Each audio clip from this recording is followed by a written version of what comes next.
Never go to that ranch, James. Promise me. My wife Carmen had always called it worthless desert land. After her sudden death, the lawyer handed me keys and said the Texas property was now mine. Since Carmen always claimed it was valueless desert, I planned to sell immediately. But curiosity made me drive out for one look before calling a realtor. The moment I unlocked that front door, I went numb with shock. The worthless land was a $50 million oil operation. But Carmen hadn't just left me a fortune. She'd left me something else hidden deep in an underground bunker that would reveal far more family secrets than I ever imagined. If you think you know what family secrets I found behind that locked door, drop a comment below and tell me where you're tuning in from. I sat in Mr. Sterling's wood-paneled office 3 weeks after burying my wife, staring at the mahogany desk between us. The lawyer's office smelled of leather and coffee, but all I could think about was Carmen's roses dying in our backyard because I kept forgetting to water them. In 32 years of marriage, Carmen Rodriguez had been my anchor. She'd never been demanding, but about one thing she'd been absolutely firm. I was never to visit her family's old land in West Texas. "Just empty desert, my love," she'd say. Nothing but dust and bad memories. I'd respected her wishes, even when curiosity gnawed at me. That was our way. I trusted Carmen completely. But Carmen was gone now, taken by a stroke on a Tuesday morning while watering those roses she loved. The funeral had been a blur of casseroles and condolences of my 3 children, Adrian, Diego, and Catalina, flying in from Houston, Denver, and Austin just long enough to see their mother buried in San Fernando Cemetery. Then they scattered back to their busy lives, leaving me alone with silence that felt like drowning. "Mr. Rodriguez." Sterling's voice was gentle. He was thin with silver hair and kind eyes behind wire-rimmed glasses. "I know this is difficult, but there are final matters regarding your wife's estate." Everything felt difficult these days.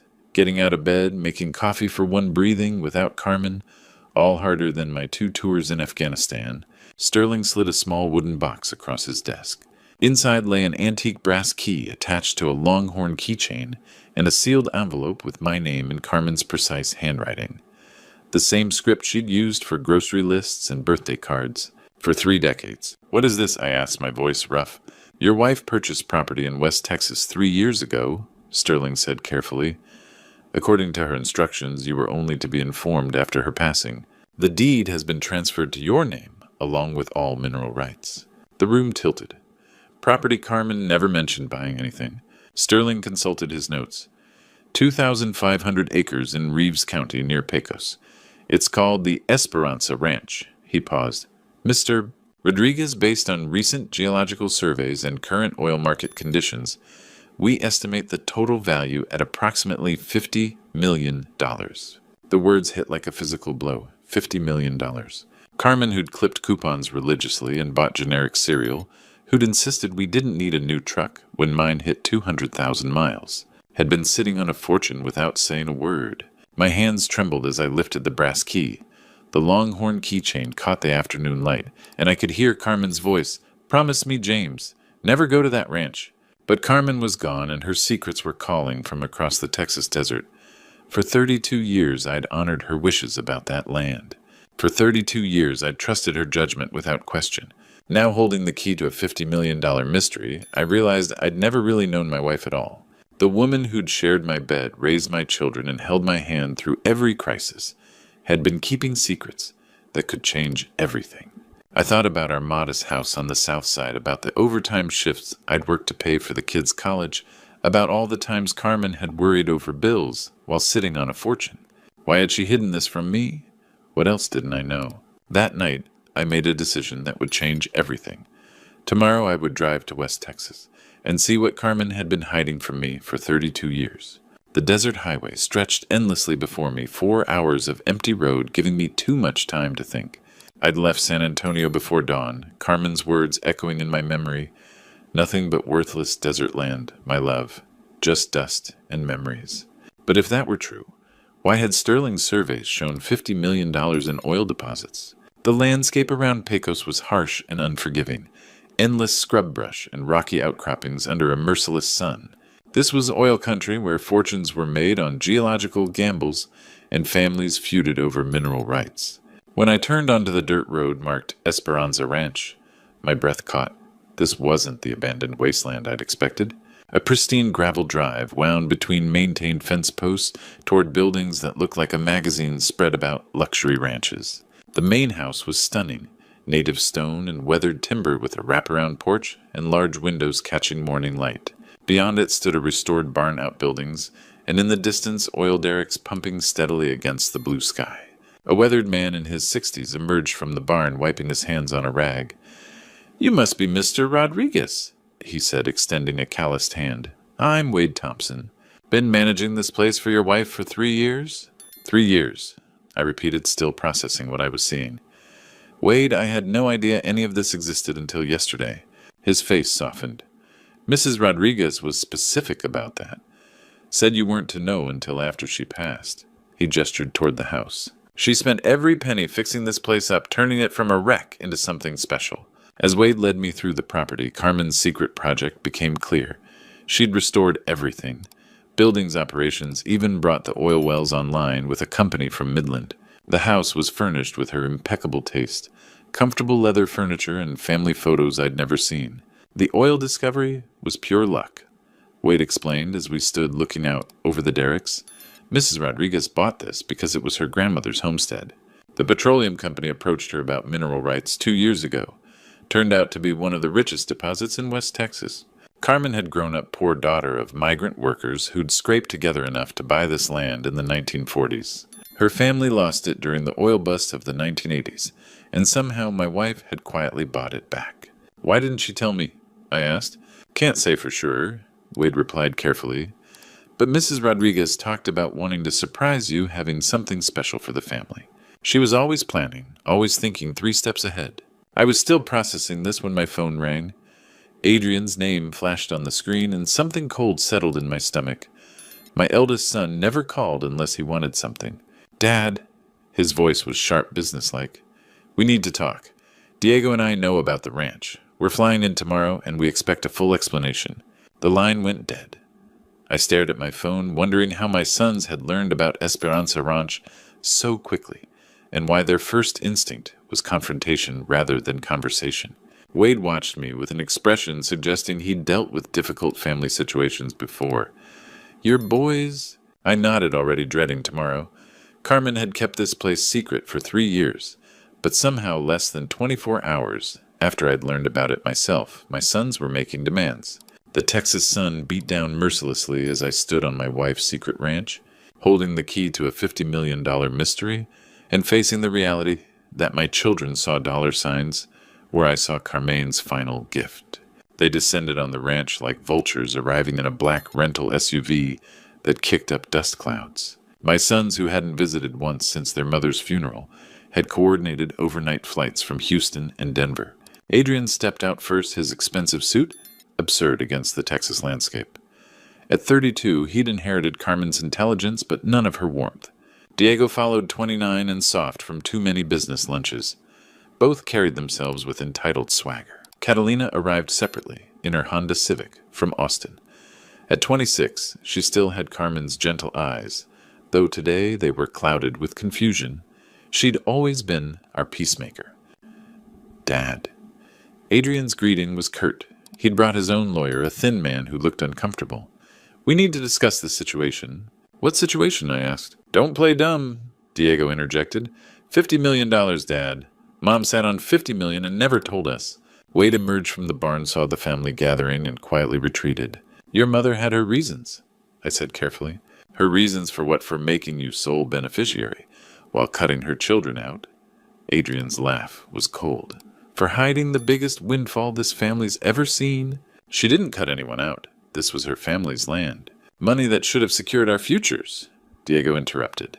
"Paid off loans, helped with houses, funded college accounts." "What college accounts?" "None of you have children. You're too busy with careers to think about family." Catalina flinched like I'd slapped her. "That's not fair, Papa," she said quietly. "We're trying to understand why Mom kept this secret from all of us." Adrian sensed his opening. "Exactly, Cat. Think logically. Dad had to know. Married couples don't hide $50 million purchases.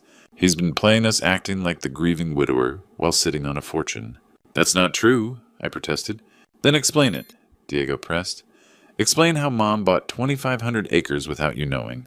How she managed renovations, hired staff, coordinated with oil companies, all while keeping you in the dark. I couldn't explain it because I didn't understand it myself. Carmen had been meticulous about finances, discussing every major expense. The idea she'd orchestrated this without my knowledge seemed impossible. Maybe they're right, Papa, Catalina said softly. Maybe you did know about this place. Maybe you're trying to figure out how to keep it all for yourself. Her words hit harder than any physical blow. My daughter, who'd once crawled into my lap during thunderstorms, was looking at me like a stranger, like I was the kind of man who'd lie to his children about their mother's legacy.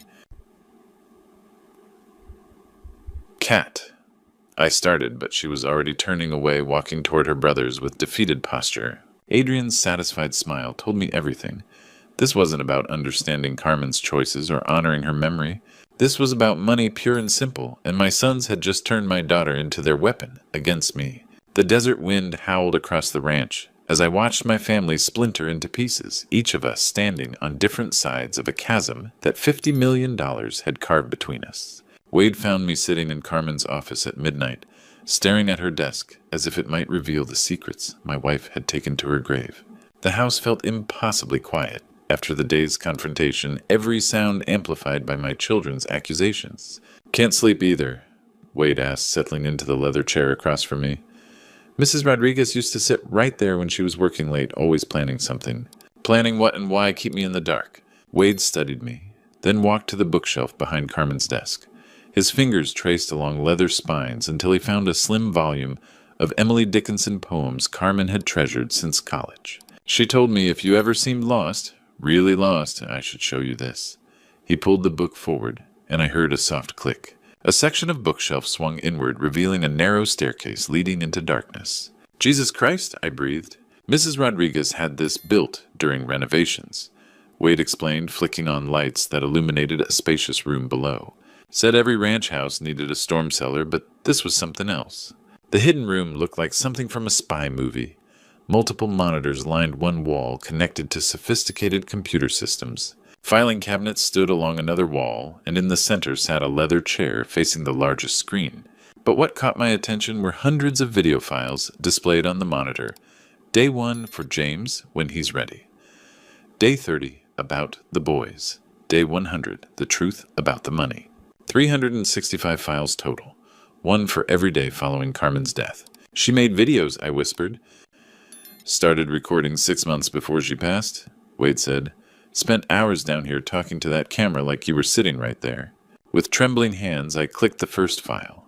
The screen filled with Carmen's face. Not the tired version from her final months, but the vibrant woman I'd fallen in love with. Her dark hair was pulled back in the simple ponytail she'd worn, gardening eyes, holding that spark of mischief that had first captured my heart. "Hello, my love," she said, her voice clear as if she were beside me. "If you're watching this, then I'm gone, and you found the ranch despite my warnings." Tears blurred my vision as she continued. "I know you're confused, probably angry, wondering why I kept this from you. The truth is, James, I bought back my grandmother's land because I discovered something about our sons that broke my heart.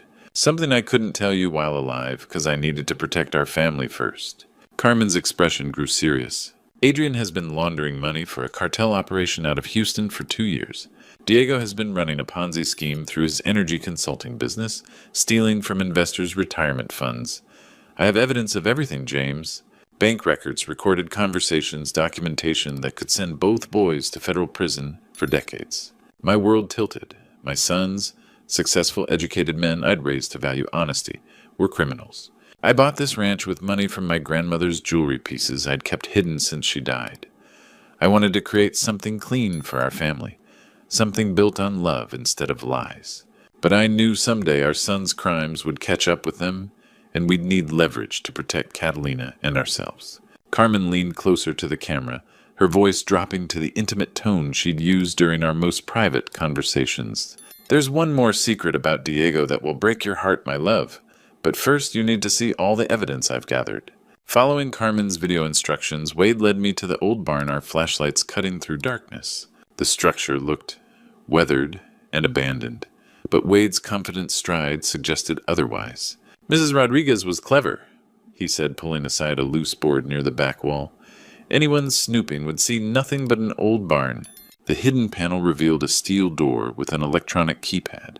Wade punched in Carmen's birthday and the lock clicked open. Beyond lay concrete stairs descending into what could only be described as a professional bunker. She had this built during renovations, Wade explained as fluorescent lights flickered on. Told contractors it was a tornado shelter, but she installed power ventilation and internet that would make the FBI jealous. The underground room was larger than Carmen's office with industrial shelving and sophisticated computers. But what dominated the space was a massive evidence board covering one wall. Photographs, documents, timeline charts, and red string connecting elements like a detective show. How long was she working on this, I asked. 3 years. Started right after she bought the ranch. Said she'd stumbled onto something that made her sick about the boys. The evidence was meticulously organized. Adrian's section showed bank records from accounts I'd never heard of, photographs of him meeting known criminals, and transcripts of recorded conversations discussing money transfers and cleaning operations. Millions of dollars flowing through shell companies and offshore accounts. Diego's section was equally damning. Investment statements showing fabricated returns, client lists of elderly retirees who'd trusted him with life savings, and spreadsheets tracking how he'd robbed Peter to pay Paul while skimming massive fees. The Ponzi scheme had been running 18 months and was collapsing. She recorded phone calls, I asked, examining a transcript. Had help from a private investigator out of Dallas, Wade said. Former FBI guy who specialized in white-collar crime. Carmen paid him to document everything legally. As I continued examining evidence, a medical file caught my attention. Diego's name was on the tab along with records from Houston hospitals and specialists. The diagnosis was clear chronic kidney disease, stage 4, progressing rapidly toward complete renal failure. He's dying, I whispered. Mrs. Rodriguez found out 6 months ago. Wade confirmed. Diego had been hiding it, probably didn't want to appear weak to investors. But Carmen knew the signs from when her father went through it. The medical reports painted a grim picture. Diego would need a transplant within the year, possibly sooner. Best matches typically came from immediate family. Carmen had been tested and found compatible, but she'd never told anyone. She was going to save him, I realized, even knowing what he'd done. Wade nodded. That's who she was. But then the stroke took her, and now I stared at the medical files, understanding dawning. Diego's crimes weren't just greed. They were desperation. A dying man trying to secure money for his family before his body failed. It didn't excuse what he'd done, but it explained the urgency. The meeting was set for Monday morning. Adrian and Diego arrived with their lawyers, confident they would walk away with millions. They'd convinced Catalina to drive up from Austin again, her presence clearly intended as emotional leverage against me. I sat at the head of the conference table in the ranch's dining room, which Wade had transformed into a professional meeting space. Across from me, representatives from Lone Star Energy waited with contracts and geological surveys spread before them. Dad, Adrian began, his voice condescending. Our proposal is simple. A 3-way split of all assets with professional management for maximum returns. Diego nodded, pulling out financial projections. I've run the numbers. We're looking at generational wealth, trust funds, debt payoffs, maybe a family foundation in Mom's name. The irony of Diego discussing trust funds while running a Ponzi scheme wasn't lost on me, but I kept my expression neutral. That sounds reasonable, I said calmly. But before we decide, I think our partners should know exactly who they'd be working with. I slid a thick manila folder to Tom Brennan, Lone Star's regional director. Financial records for both my sons going back 3 years. Thought you might want to review them before any long-term agreements. Adrian's smile faltered as Brennan opened the folder. Bank statements, transaction records, recorded conversations. Everything Carmen had documented about their crimes. What the hell is this? Adrian demanded. Evidence, I replied. Evidence that my eldest son has been laundering money for a Mexican cartel using his law practice as a front. And evidence that Diego has been operating a Ponzi scheme defrauding elderly investors. The room fell silent except for pages turning. Brennan's expression grew increasingly grim. These are serious allegations, Diego said, voice shaking. Dad, you can't believe... I believe what the evidence shows... I interrupted. Phone records, bank transfers, witness statements. Your mother spent 3 years building an airtight case. Catalina stared at her brothers in shock. Is this true, Adrian, Diego? Their silence was more damning than any confession. Brennan closed the folder and stood. Mr. Rodriguez, Lone Star Energy cannot continue our partnership under these circumstances. We're terminating all contracts pending legal review. He gathered his materials and headed for the door. Wait, Diego called. You can't just... We don't do business with criminals, Brennan replied without turning. As the oil executives departed, Adrian turned on me with fury. You son of a bitch. You've destroyed us. Do you know what you've done? I've protected this family's reputation, I said. Something you should have considered before becoming criminals. Catalina was crying, the weight of her brother's betrayal sinking in. How could you lie to all of us? But Diego wasn't listening. His face had gone ashen, and he was clutching his side, breathing in short, painful gasps. Diego, I said, anger immediately replaced by concern. He tried to stand, took one step, and collapsed. As the oil executives walked away and Adrian screamed about lawsuits, Diego clutched his side and fell to the floor. Call 911, I shouted, my anger instantly replaced by fear. The ambulance ride to San Antonio felt like the longest hour of my life, watching Diego's face grow paler with each passing mile. The paramedics worked efficiently monitoring his vitals while radioing ahead to University Hospital, but I could see the concern in their eyes as his blood pressure continued dropping. Adrian rode in his own car behind us, his earlier fury replaced by the kind of fear that only comes when you realize money means nothing if you lose the people you love. Catalina had insisted on riding with me in the ambulance, holding Diego's hand and whispering prayers in Spanish, something she hadn't done since childhood. His kidneys are shutting down, one of the paramedics explained as we pulled into the hospital's emergency bay. We need to get him into dialysis immediately. The next few hours blurred together in a haze of medical terminology and waiting room coffee. Dr. Sarah Brennan, the hospital's chief nephrologist, emerged from Diego's room with the kind of expression that meant serious conversations were ahead. Mr. Rodriguez, she said, pulling me aside, your son is in end-stage renal failure. Without immediate intervention, we're looking at weeks, not months. What kind of intervention? I asked, though I already suspected the answer. Kidney transplant. Diego's been managing this condition for months, probably longer, but the stress of today's events pushed his system over the edge. We need to find a compatible donor as soon as possible. Adrian appeared at my shoulder, having caught the tail end of the conversation. What are his chances? With a good match from a family member, excellent. The surgery is routine, and recovery time is typically 6 to 8 weeks for both donor and recipient. Dr. Brennan explained the testing process as nurses drew blood from Adrian, Catalina, and me. The compatibility screening would take several hours, but family members had the best odds of being suitable donors. I should have seen this coming. I said more to myself than anyone else. Carmen knew. She'd been tested and found compatible, but she never told him. Mom knew Diego was sick, Catalina asked, her voice small. She knew everything, I replied. About the kidney disease, about the crimes, about the desperation that drove both your brothers to make terrible choices. For the first time since the confrontation at the ranch, Adrian looked genuinely ashamed. Dad, I never meant for things to go this far. The money, the schemes, it started small, just a way to help Diego pay for treatments he couldn't afford. And then it became about more than medical bills, I said. Yeah, he admitted. It became about proving we were successful, about living up to some image we thought we needed to maintain. Mom would be ashamed of what we became. Catalina reached across the waiting room chairs to take her brother's hand. She would be proud that you're here now that you're trying to save Diego. As we sat in the sterile hospital waiting room, something shifted in our family dynamic. The anger and accusations that had defined our relationships since Carmen's death began giving way to the kind of love that had always existed underneath. Complicated, sometimes painful, but unbreakable. I'm sorry, Papa, Catalina said quietly. I should have trusted you.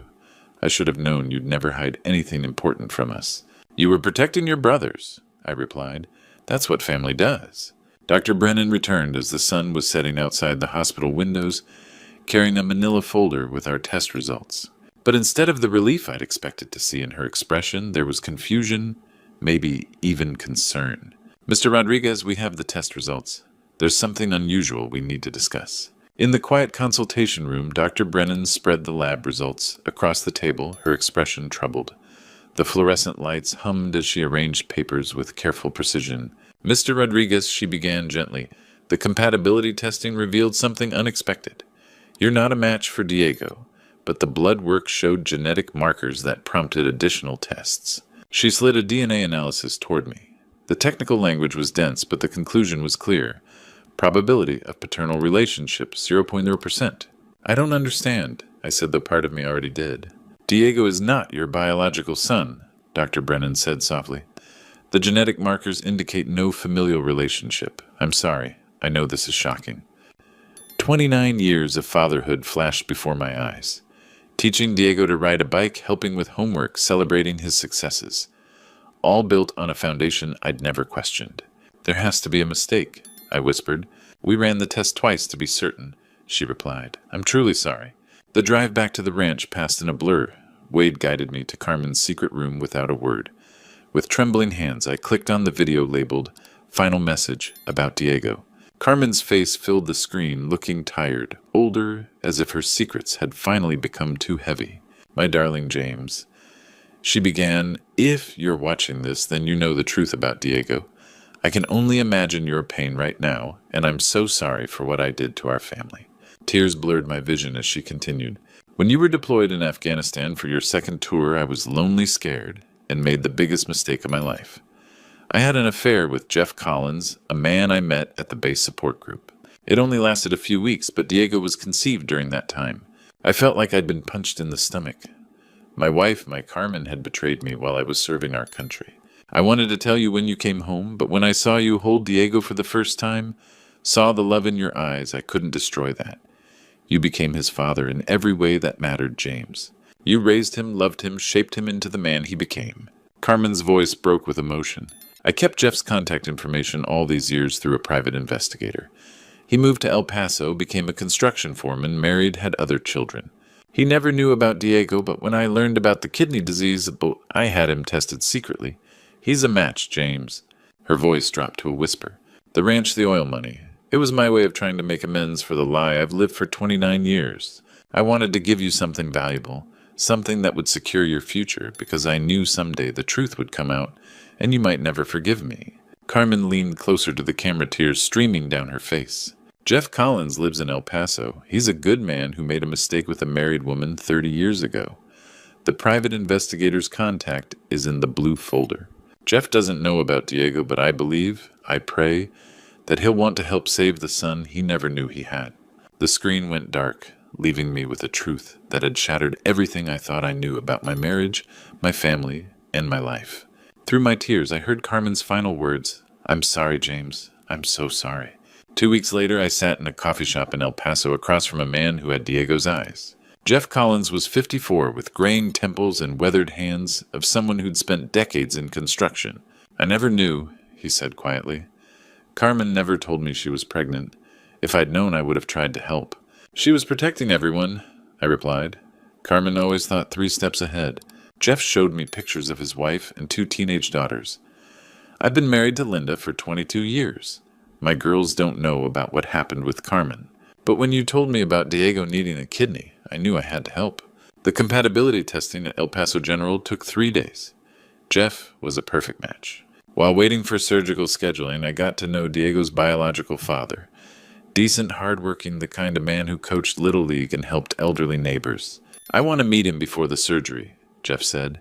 I need him to know I'm not trying to replace you as his father. The meeting took place at the ranch. Diego, still weak, but determined, sat with Adrian and Catalina on the porch, a united front I hadn't seen since childhood. You have your mother's stubborn streak, Jeff said with a sad smile, and apparently my kidney's tendency to quit working. Diego laughed despite everything. Lucky me on both counts. Giving you a kidney isn't about claiming you, Jeff continued. James Rodriguez raised you, loved you, shaped you. I'm just grateful I can help. After Jeff left to prepare for surgery, my children asked to speak with me privately. We sat in Carmen's old office, the weight of recent revelations heavy between us. Adrian spoke first, his voice breaking. Dad, I'm so sorry.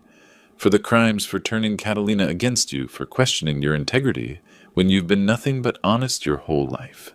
I'm sorry too, Papa, Catalina whispered. I should have trusted you. Should have known you'd never hide anything important from us. Diego, despite his weakness, leaned forward. You had every right to walk away from me when you learned I wasn't your biological son. Instead, you're helping save my life. I don't deserve your forgiveness, but I'm begging for it anyway. I looked at my 3 children. broken, ashamed, but finally honest, and felt Carmen's presence in the room. "You're my children," I said simply. "Not because of blood, but because of choice. Because of love. That doesn't change because you made mistakes." "Even after everything we did?" Adrian asked.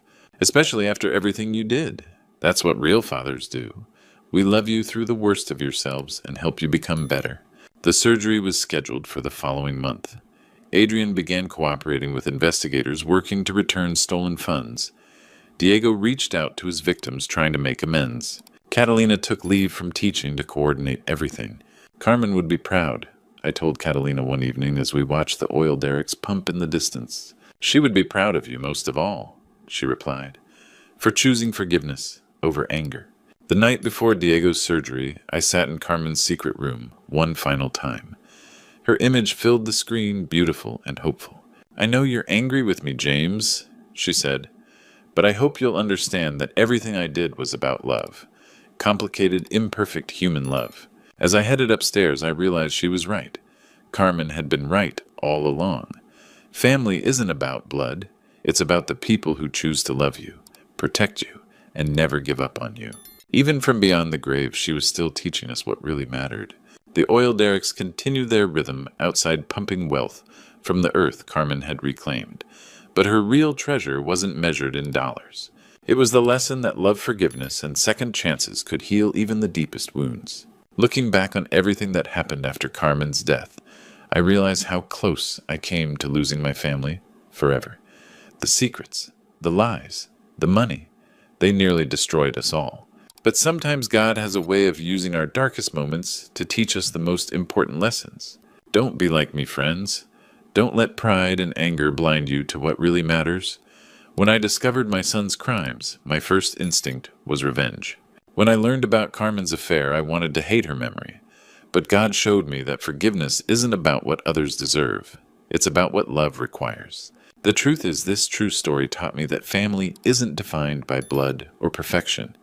It's defined by the choice to keep loving, even when it hurts. Diego may not share my DNA, but he's my son because I chose to raise him, protect him, and forgive him. That's what real fathers do. Carmen's ranch became more than just inheritance. It became a place where broken people learn to heal. These grandpa stories I'm sharing aren't just about oil money or family drama.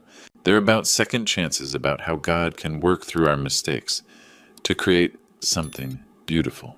The oil wells still pump on that Texas land, but the real treasure was learning that love conquers blood, forgiveness heals wounds, and true family is built on choice, not genetics. If this true story touched your heart, please share it with someone who needs to hear about forgiveness. Subscribe to hear more grandpa stories about life, love, and the lessons that matter most. Tell me in the comments, what family lesson has shaped your life the most? I went to the FedEx office to pick up a package, but the clerk handed me an encrypted drive I never ordered. He said, "Your wife asked us to deliver this exactly 3 years after her death." I froze. Adeline had been dead for 3 years. Inside was a message, "Ask the children why they lied about my death." When I discovered the truth, I realized my family had been hiding a dark secret I never could have imagined. Before we continue, hit subscribe and let me know in the comments what country you're listening from. What I discovered next changed everything I thought I knew about family. Morning Atlas. Felix Hawthorne called from behind the counter. 20 years working this route, and he knew every customer by name. "Got your daughter's package from Seattle right here." I signed the electronic pad, my 65-year-old hands not quite as steady as they used to be. 3 years since Adeline's death, and I still wasn't used to handling everything alone. "Thanks, Felix. Nova keeps sending too much coffee." Felix disappeared into the back room, then returned with a second item. A small black encrypted drive wrapped in brown paper. No return address. "Almost forgot. Your wife asked us to deliver this today specifically." The world stopped. "I'm sorry, what?" Felix pushed the device toward me with his usual smile. "Adeline dropped this off about 3 years back. Said to hold it until November 8th and give it to you personally. Today's the 8th. My keys slipped from my fingers, clattering on the floor. "Felix, Adeline has been dead for 3 years. His smile froze. "What? No, Atlas, that's impossible. She was standing right where you are talking about encryption keys and digital protocols. Very specific about the security." She died November 8th, 2021. Cancer. I was holding her hand. Felix went white. But she knew all the technical terminology. She was very much alive when she gave me this. The device sat between us like a bomb. The label showed Adeline's distinctive handwriting. Neat, precise, exactly like her mathematical research notes. I need to get home. I drove my Tesla through Fremont's tech-lined streets in a daze. Every routine landmark felt foreign now. Inside our smart home, I locked the door and sat at the computer setup Adeline and I had built together during Silicon Valley's early days. The encrypted drive required a password. I tried anniversaries, birthdays. Nothing worked. Then I remembered something Adeline used to say, "The most important truths are hidden in plain sight, Atlas." I typed our home address. The drive unlocked. A single folder appeared, the truth about our family. My cursor hovered over it. Opening this would change everything.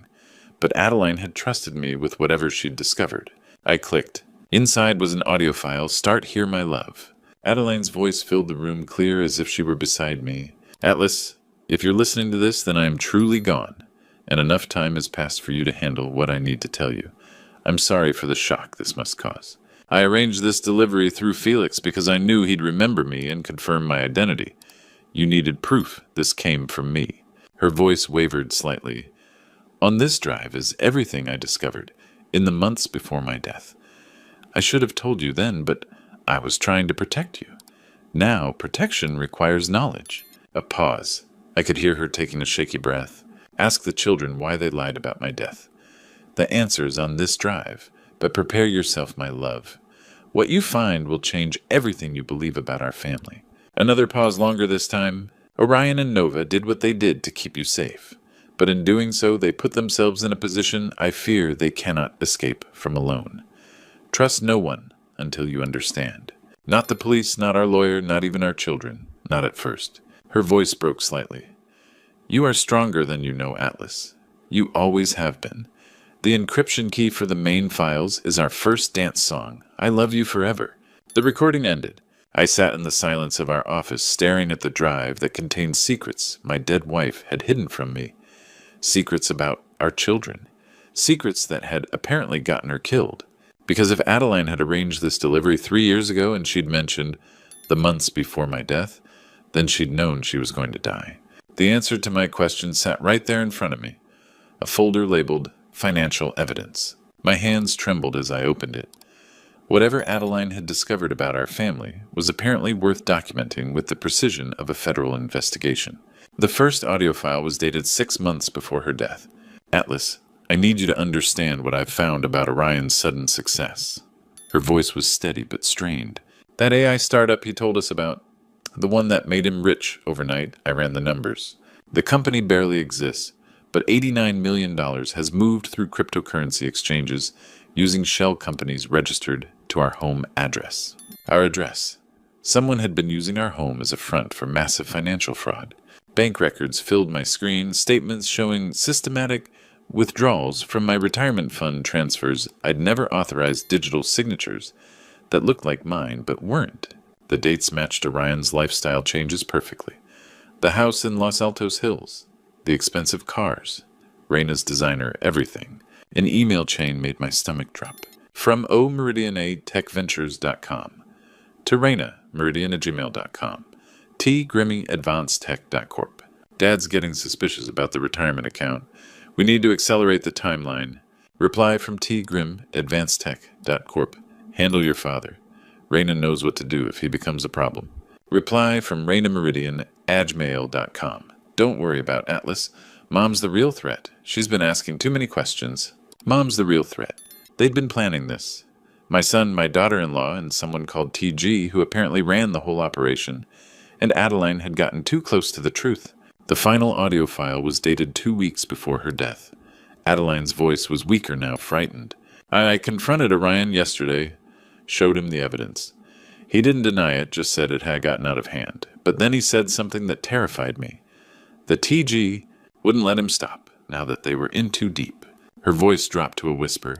"My cancer medication tastes different lately, Atlas. The pills Orion picks up from the pharmacy for me. I'm getting sicker faster than the doctors predicted. I think someone's been tampering with them. The cancer medication. Orion had insisted on handling all her prescriptions, said it was the least he could do to help. If something happens to me, you'll know it wasn't the cancer. Protect Nova. She doesn't know anything. But Atlas, whatever you do, don't trust Orion. Our son isn't who we thought he was. The recording ended. I sat in the darkness, the weight of betrayal crushing me. The boy I'd raised, taught to code, been so proud of. He'd been systematically stealing from me while poisoning his own mother. $89 million. My retirement fund. Adeline's life. All sacrificed for whatever scheme this TG person was running. Outside car doors slammed shut. Heavy footsteps crunched across the gravel driveway, moving with purpose toward my front door. Multiple sets of footsteps. They weren't here to talk. The front door exploded inward as I grabbed the encrypted drive. 3 men in tactical gear swept into my living room. Professional. Armed. I had maybe 10 seconds before they reached the office. Adeline's warning echoed, "Trust no one until you know the truth." I shoved the drive into my jacket and bolted for the back door. My phone triggered our smart home's rear exit, just as boots thundered upstairs. "He's not here. Check the office." I slipped through the back garden, staying low behind the hedge. My Tesla was probably compromised. Instead, I sprinted toward the neighbor's fence, grateful for those morning walks with Adeline. There, moving toward Stevenson Boulevard, I vaulted the fence, landing hard in the Johnsons' yard. Their German shepherds barking covered my escape as I flagged down an Uber. 24/7 internet cafe on Pacific Commons. Drive fast. Through the rear window, 2 black SUVs tore from my driveway. They'd searched systematically, but wouldn't expect me to go deeper into the tech district. The cafe was perfect. Anonymous, crowded. I paid for a back corner station and immediately started uploading Adeline's files. Google Drive, Dropbox, iCloud, my old university server. If they wanted this evidence, they'd have to find it everywhere. "Excuse me, sir." The manager approached nervously. "Some men outside are asking about you." They showed badges. Badges. Of course, TG's operation had law enforcement credentials. "Is there a back exit?" "Through the kitchen." I was already moving. The kitchen led to a service alley connecting to Pacific Commons Shopping Center. From there, I could blend into the evening crowd of tech workers. But I needed height, perspective. The parking garage across from the Apple store rose 6 stories. From the top level, I could see the whole district. 4 SUVs, at least 12 men. They had the cafe surrounded, expanding their search grid. I was trapped. Then I noticed the security camera mounted on the northeast corner. Red recording light blinking steadily. If something happened here, there'd be evidence. These people operated in shadows. They wouldn't risk exposure. I walked directly under the camera and waited. 5 minutes later, the SUVs pulled away. My phone buzzed. Dad, are you okay? I heard about a break-in at the house." Orion. The same voice that used to call from college needing coding help. The same voice that had thanked me at his wedding. The same voice planning my death in those emails. "I'm fine, son. Just shaken up. Where did you hear about it?"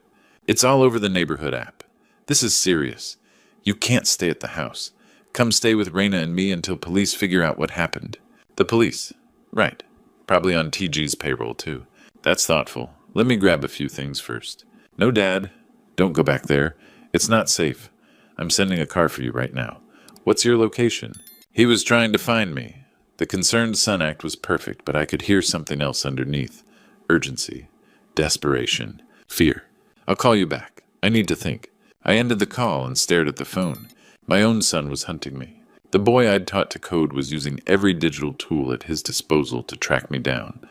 But he'd forgotten something important about his old man. I'd been writing algorithms since before he was born. Time to remind him who taught him everything he knew. My son's voice sounded concerned, but I had learned not to trust anyone. 20 minutes later, I sat across from Orion at Blue Bottle Coffee in Palo Alto. The cafe buzzed with venture capitalists and startup founders providing perfect cover. But I had to be careful. Well, one wrong word could put me in immediate danger. "Dad, you look terrible." "Are you hurt?" Orion reached across the table, concern etched on his face. I remembered that expression from his childhood. The same worried look when he'd broken something and blamed Nova. "I'm fine, just shaken up." I kept my voice steady. "The police said it was probably random. Burglars looking for electronics? That's what I heard on the neighborhood app." He leaned forward. "But Dad, you can't stay at the house alone. It's not safe." Interesting. How had he known I wasn't staying at the house? I hadn't mentioned leaving. "You're probably right. I was thinking of getting a hotel room for a few days." "No need for that. Come stay with Raina and me. We have plenty of space." The same house bought with my stolen retirement money. That's generous, but I don't want to impose. Besides, I should probably stay close to home in case the police need anything. Orion's eyes flickered with something. Frustration. What could they possibly need? It was just a break-in. Well, they asked about Mom's old research files. Apparently, the burglars spent a lot of time in the office. I watched his reaction carefully. Strangest thing, they seemed to know exactly where to look. His coffee cup rattled slightly against the saucer. Mom's research.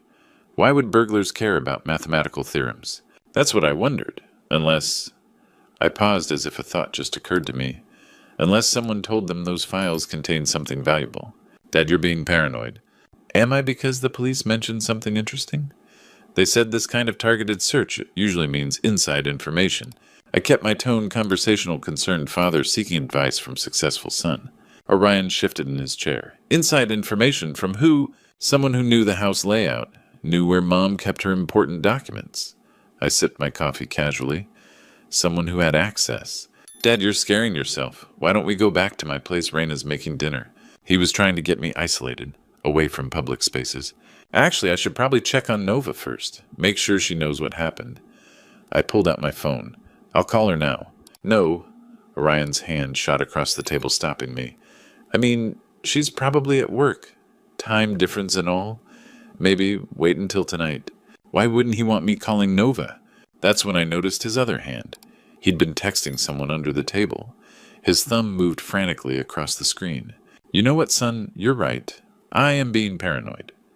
I stood up slowly. Thanks for the coffee. I think I'll head to that hotel after all. Which hotel? I should know where you're staying. I'll figure it out. Probably something near the airport. As I walked toward the exit, I caught Orion's reflection in the window. He was still texting, his face tight with concentration. I'd almost reached my car when I heard her voice. Hello, Atlas. Raina stood beside a black Mercedes, her smile cold as Silicon Valley fog. She was dressed in expensive business attire, every inch the successful tech executive. We need to talk. Raina's smile was ice cold as she approached, clearly in control. I was hoping we could avoid this conversation, Atlas. But Orion tells me you've been asking uncomfortable questions. I glanced back at the cafe. My son was inside phone, pressed to his ear, watching us with the expression of someone in over his head. Questions about my retirement money, about my wife's death.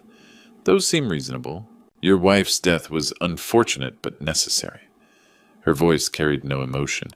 Adeline was brilliant, but she couldn't leave well enough alone. The casual admission hit like a physical blow. This woman had sat at my dinner table, called me dad, and murdered my wife. You killed her? I solved a problem. Adeline discovered our operation 6 months before her cancer diagnosis. The cancer just gave us convenient cover. And Orion, your son is ambitious, greedy, weak, but he's not a killer. That required actual vision. She gestured toward her Mercedes. Get in. We're discussing terms at my office. What terms? You have Adeline's evidence files. I want them back. And if I refuse...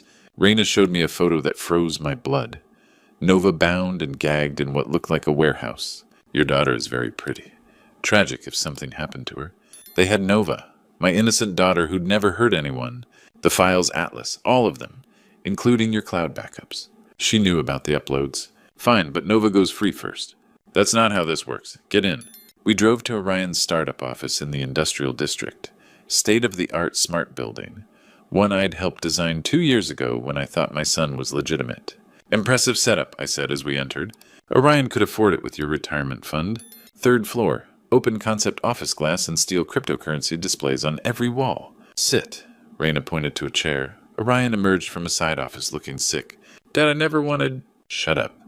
Raina's voice cut like a blade. Your father is transferring Adeline's files to our servers. She pulled up a workstation. I need your cloud passwords, all of them. But I was studying the room's smart systems, the same network I'd helped design. My phone connected automatically. I still had administrative access. You know Raina, Orion really spared no expense on this place. I triggered the fire suppression system. Halon gas flooded the room. Emergency lighting activated, elevators locked down. What did you do? Raina spun around, eyes wide. Emergency protocols. In 30 seconds, this floor seals and ventilation shuts down. Orion ran for the stairs. Smart. He remembered the schematics. Raina lunged at me, something metallic flashing. I dove behind a server rack as the room's communications went dark. My override had cut their network phones everything. You think this changes anything? I still have your daughter. I reached the server room, fingers flying across the emergency console. All building systems controlled from here, including external communications. Cut their communications, their whole operation falls apart. My phone buzzed, one call getting through. Dad, Nova's voice, terrified. Dad, help me, they have me. The line died, but I'd heard something in the background.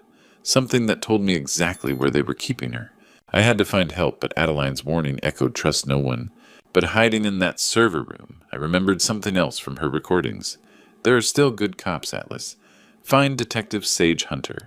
20 minutes later, I sat in a secure room at the FBI field office. The background noise from Nova's call had been crucial. The distinctive Bay Bridge foghorn. They were holding her near the waterfront. Mr. Meridian, we've been hoping you'd contact us. Detective Hunter had sharp eyes and the steady presence of someone you'd want in a crisis. You know about Raina. We've been investigating Thaddeus Grimm for 3 years. Agent Cypher Kane spread files across the table. Your son's startup is just one piece of a larger operation. Grimm runs Advanced Tech Corporation, Hunter explained. Surface-level legitimate venture capital. Underneath, money laundering using Silicon Valley startups as fronts. Your son's company was perfect, young, desperate for funding. And Raina Castellano, her real name. Grimm's top lieutenant, specializes in compromising targets. She's been working your family for 5 years. 5 years, since before she met Orion. Detective Ravencross feeds them information from inside, Kane continued. Every time we got close, she'd tip them off. So you can't trust your own people. We can't trust Cross, but we've been building a parallel case. Hunter leaned forward. Are you willing to help us end this? They have my daughter. We know where.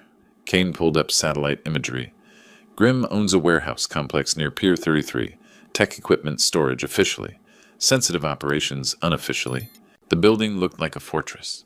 Raina will want an exchange. Your evidence for Nova's life. We can use that. You want me to walk into a trap. A trap we control. But we need inside information, building layouts, security systems. I thought about the integrated systems I'd designed throughout Silicon Valley. I can help with that? Good. Because we have another problem. Hunter's expression darkened. They're moving operations tonight. If we don't act in the next few hours, Grimm's entire network disappears. What about Nova? If they're running, they won't leave witnesses. Ice water in my veins. My daughter wasn't just kidnapped. She was on borrowed time. What do you need? Everything about their technology, security, psychology. Raina thinks she's smarter than everyone. That's her weakness. And Grimm. He trusts Raina completely. Doesn't know she's been skimming from the operation building her own nest egg. Hunter checked his watch. 2 hours before they start moving assets. If we're saving Nova and taking down this network, it's tonight. Then let's go. Orion's house looked peaceful from the outside, but I knew it was a fortress. The Los Altos Hills mansion sat behind electronic gates, every inch the Silicon Valley success story. State-of-the-art security AI systems, motion sensors that could detect movement at 50 yards. But I'd helped design some of those systems. Remember, we go in quiet, Agent Kane whispered through my earpiece. FBI tactical is positioned, but we need Nova safe first. I studied the building from across the street. 2 years ago, Orion had asked for my security advice. I'd been so proud thinking my son wanted his old man's expertise. Now I realized he'd been planning betrayal even then. There, I pointed to the north wall. Blind spot in camera coverage. Motion sensors have a 3-second delay on that angle. We moved quickly, staying low. My 65-year-old knees protested, but adrenaline carried me forward. Nova was inside, terrified and alone. The external cameras were easy. I still had backdoor codes from my consulting work. A few keystrokes, and the security system showed empty lawn. The laser grid in the main hallway was new but predictable. I'd taught Orion about security redundancy. He'd learned too well.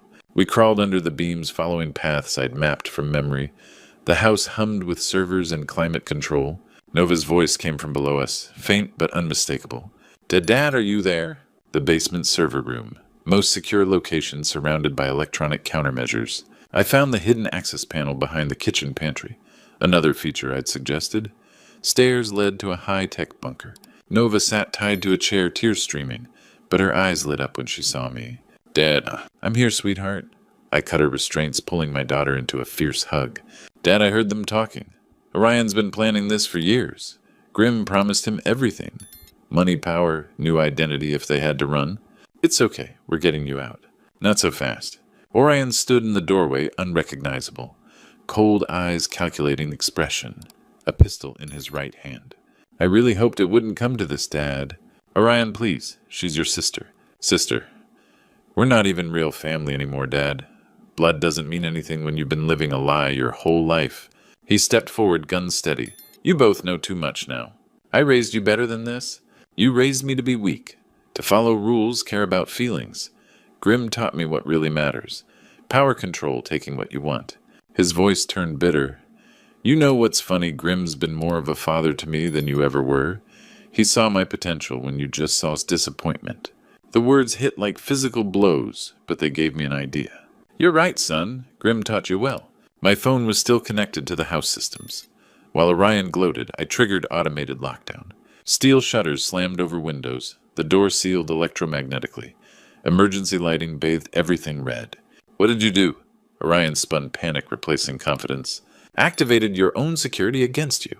Something Grimm never taught. Always know your environment better than your enemy. The gun wavered. This doesn't change. Agent Kane moved like lightning, disarming Orion before he could finish.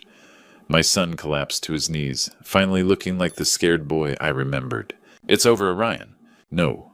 Barely a whisper. Grimm will never let this end. He'll kill all of us before letting his operation fall apart. Heavy footsteps echoed above us. Multiple sets moving with military precision. Game over, Atlas. Thaddeus Grimm's voice carried through the intercom, cold and amused. I'm afraid my young protege is right. This is far from over. Thaddeus Grimm walked into the room like he owned the place. Because he did. The man behind everything stepped through the sealed doorway, as if electromagnetic locks were merely suggestions. Tall, silver-haired, wearing a perfectly tailored suit that probably cost more than most people's cars. He moved with the confidence of someone who'd never faced real consequences for his actions. Until tonight. Atlas Meridian, the famous software architect. Grimm's voice carried the smooth polish of a man accustomed to boardrooms and power lunches. I've been looking forward to meeting you properly. The feeling isn't mutual. Oh, but it should be. You see, this has all been about you from the very beginning. Grimm gestured around the high-tech bunker. 10 years of careful planning. Your company, your innovations, your brilliant mind. I needed all of it. So you decided to steal it. And I decided to acquire it through the most efficient means available. Your son made an excellent inside man once we found the right leverage. Orion flinched at the words, still kneeling where Kane had left him. Reyna was even more useful, Grimm continued. Beautiful, intelligent, completely without conscience. The perfect handler for a weak-willed mark like Orion. And my wife? Grimm's expression didn't change. Adeline was brilliant, but inconvenient. She discovered our operation 6 months before her cancer diagnosis. We simply accelerated her timeline. The casual admission of murder hung in the air like poison gas. You're insane. I'm practical. Your wife's death served multiple purposes. It eliminated a threat, provided cover for our activities, and left you emotionally vulnerable. We could have continued indefinitely if she hadn't been so thorough in her documentation. Heavy footsteps echoed from the stairway above, multiple sets moving fast. That would be Detective Cross. Grimm smiled. Come to arrest you for industrial espionage and murder. Such a tragic end to a brilliant career. But the voice that called down wasn't Detective Cross. FBI building is surrounded. Detective Hunter's voice amplified through a megaphone. Grimm's confidence flickered for the first time. Impossible. Cross assured me. Cross has been under surveillance for 6 months. Agent Kane said, rising from behind the server rack. Every conversation, every payment, every order you gave her. We have it all. The sound of tactical teams moving through the house above us was unmistakable now. Grimm's perfectly orchestrated plan was collapsing in real time. Orion, tell them. Grimm's voice turned desperate. Tell them your father forced you into this. Tell them he was the mastermind. But my son just stared at the floor, broken. I can't do this anymore. Orion's voice was barely a whisper. I can't lie anymore. Dad, I'm sorry. I'm so sorry for everything. Pathetic! Reyna's voice cut through the emotional moment like a blade. She'd been silent until now, calculating her options. You were always weak, Orion. Grimm should have known better than to trust a mama's boy. She moved toward the emergency exit I'd forgotten about, a maintenance tunnel that connected to the neighboring property. Agent Kane was faster. going somewhere Ms. Castellano. The takedown was swift and professional. Raina hit the floor hard, her designer outfit finally showing some wear. Thaddeus Grimm, you're under arrest for conspiracy, money laundering, and murder. Detective Hunter appeared at the top of the stairs, weapon drawn, but controlled. Atlas Nova, are you both all right? We're fine. I managed, still holding my daughter close. As they led Grimm away in handcuffs, he looked back at me one last time. You think this is over? There are others. Bigger operations. You've won a battle, not the war. Maybe, but I've won the only battle that matters to me. The next few hours passed in a blur of statements, evidence collection, and medical checks. The FBI had been building their case for years, and tonight's operation had given them everything they needed. Orion was taken into custody, but Hunter assured me that his cooperation would be considered during sentencing. Raina showed no remorse, already demanding lawyers and making threats about what she'd reveal if they didn't cut her a deal. As the house finally emptied of law enforcement, I found myself alone in Orion's office. That's when I noticed it. A small envelope tucked behind his computer monitor, marked with Adeline's handwriting. For Atlas, when it's over. Inside was a single sheet of paper. My darling husband, if you're reading this, then you've done what I knew you could do. You've saved our family. You've found the strength I always saw in you, but you never saw in yourself.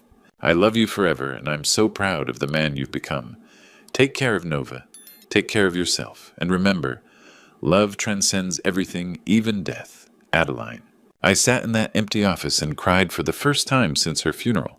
But these weren't tears of grief anymore. They were tears of gratitude. 6 months later, I stood in federal court as Grimm received his sentence. Life imprisonment without parole. Judge Martinez's voice carried absolute finality.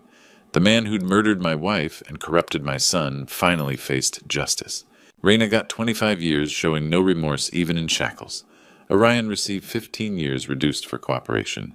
When they read his sentence, he looked at me across the courtroom. Frightened, ashamed, but finally honest. I nodded to him. Not forgiveness yet, but a beginning. The $89 million recovered went back to defrauded investors. I donated my portion to a foundation educating seniors about financial fraud and cybersecurity. If Adeline's death was going to mean something, it had to protect other families. Nova moved back to California, taking a cybersecurity job in San Francisco. We had dinner every Sunday now, sharing stories about her mother, rebuilding trust that Orion's betrayal had damaged. Do you think Mom knew what was going to happen? Nova asked one evening. I thought about Adeline's final message, her careful arrangements to protect us even after death. Your mother understood that love isn't just emotion. It's choosing someone else's well-being above your own every single day. I started teaching cybersecurity at the local senior center. Every Tuesday and Thursday, helping people my age navigate the digital dangers that had nearly destroyed us. It was Adeline's work, using knowledge to protect the vulnerable. Sundays after dinner, I'd visit Adeline's grave in the hills above Fremont. The simple headstone read, Beloved Wife, Mother, and Truth Seeker. Thank you for trusting me with the truth, I'd tell her. Thank you for believing I was stronger than I knew. From the cemetery, you could see the tech companies below, places where dreams were born and sometimes corrupted. But you could also see neighborhoods where families lived, children played, people like us built lives worth protecting. I'd learned that family isn't about blood. It's about people who stand by you when everything falls apart, who trust you with secrets, who believe in your strength when you don't. Detective Hunter and Agent Kane became friends. Monthly coffee meetings sharing stories about justice served. They'd shown me there were still good people fighting for what's right. Technology should serve humanity, not destroy it. That lesson I passed to students, to Nova, to anyone who'd listen. Our tools should strengthen families and protect communities, not tear them apart for profit. Sitting in my apartment that evening, looking at Adeline's photo, I realized something profound. She wasn't really gone. Her love, wisdom, and fierce protection lived on in every choice I made, every person I helped, every moment I chose truth over convenience. The encrypted drive sat in my desk drawer. Now its secrets revealed purpose, fulfilled. But Adeline's real inheritance wasn't digital evidence. It was knowledge that love transcends everything, even death itself. And sometimes the greatest gift you can give someone is the chance to discover their own strength. The cemetery overlooked Silicon Valley's gleaming towers, but from up there you could see what really mattered. The homes where families gathered, the schools where children learned. The communities where people chose to care for each other despite the risks. Adeline had taught me that truth isn't just about facts and evidence. It's about the courage to act on what you know is right, even when it costs everything. Looking back on this true story, I realize how blind I was to the signs right in front of me. Don't be like me. Don't ignore your instincts when something feels wrong about the people closest to you. I trusted too easily, loved too blindly. When Orion started flashing money and expensive cars, I should have asked harder questions. When Raina seemed too perfect, too eager to please, I should have been suspicious. But like many grandpa stories teach us, sometimes we learn wisdom only through pain. God has a way of revealing truth when we're ready to handle it, even when that truth shatters everything we believed about our family. I spent 3 years grieving Adeline's death, never knowing she'd been murdered by our own son's greed. The Lord works in mysterious ways. He used my wife's love from beyond the grave to save what remained of our family. This true story taught me that technology can be both blessing and curse. The same encrypted drive that revealed my son's betrayal also contained my wife's final act of love. Don't be like me. Don't wait until tragedy strikes to truly see the people around you. If you're hearing this among other grandpa stories about family betrayal and redemption, remember, blood doesn't guarantee loyalty, but love transcends even death itself. God gave me strength I didn't know I possessed when I needed it most. The hardest lesson. Sometimes protecting your family means fighting against your own children. I pray to God that none of you ever face such a choice. But if you do remember, truth is always worth the cost, no matter how much it hurts. This true story changed me forever. At 65, I learned that being a grandfather means more than just loving your family. It means having the courage to hold them accountable when they lose their way. Don't be like me. Don't let blind love make you an accomplice to evil, even when that evil wears the face of someone you raised. What would you have done in my situation? Share your thoughts in the comments below. If this story touched your heart, please share it with others who might need to hear it. And don't forget to subscribe to our channel for more powerful grandpa stories that remind us what really matters in life.